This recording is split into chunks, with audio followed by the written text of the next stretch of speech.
जश्न ईद मिलादुल नबी वरी अक़ीदत ऐं एहतराम सां हर साल जीअं इन साल बि सेवण शरीफ में मल्हायो वियो। आकाए दो जान हज़ूर अकरम सल्लल्लाहु अलैहि वसल्लम 12 रबीउल अव्वल जश्न ईद मिलादुल नबी आमद की खुशी में आशिकाने रसूल हथ में सावा झंडा खणी मुख़्तलिफ़ हंधनि तां रैलियूं जलूस महफ़िलूं हर तरफ़ नातूं पढ़ी नारा हणंदे झूमंदे रहिया। सेवण तालके समेत बाजारा ऐं झांगारा में अज़ीम शान जलसो मुनक़िद कयो वियो, जंहिंमें मशहूर नातख़्वान हाफ़िज़ आबिद लाशारी ऐं सिंध जो मशहूर मारूफ नातख़्वान शाइर अल्ताफ़ हुसैन कलंदरी मदनी वारे साईं जी शान मुबारक में नातूं पेश कयूं।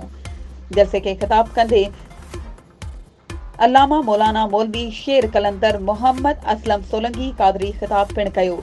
जलसे में ख़ुसूसी मेहमान चेयरमैन यूनियन काउंसिल बाजारा वक्कास तारिक बाजारी शिरकत कई। जलसे में इलाइक़े वासिन हज़ारनि की तादाद में शिरकत, हर तरफ़ मरहबा या मुस्तफ़ा सरकार जी आमद मरहबा जा नारा हया। वधीक ख़बरों ऐं अपडेट्स जे लाइ असांजे चैनल खे सब्सक्राइब कयो ऐं हा बेल आइकन खे प्रेस करण न विसारजो त जीअं असांजी हर नई अचण वारी वीडियो तव्हां ताईं पहुची सघे।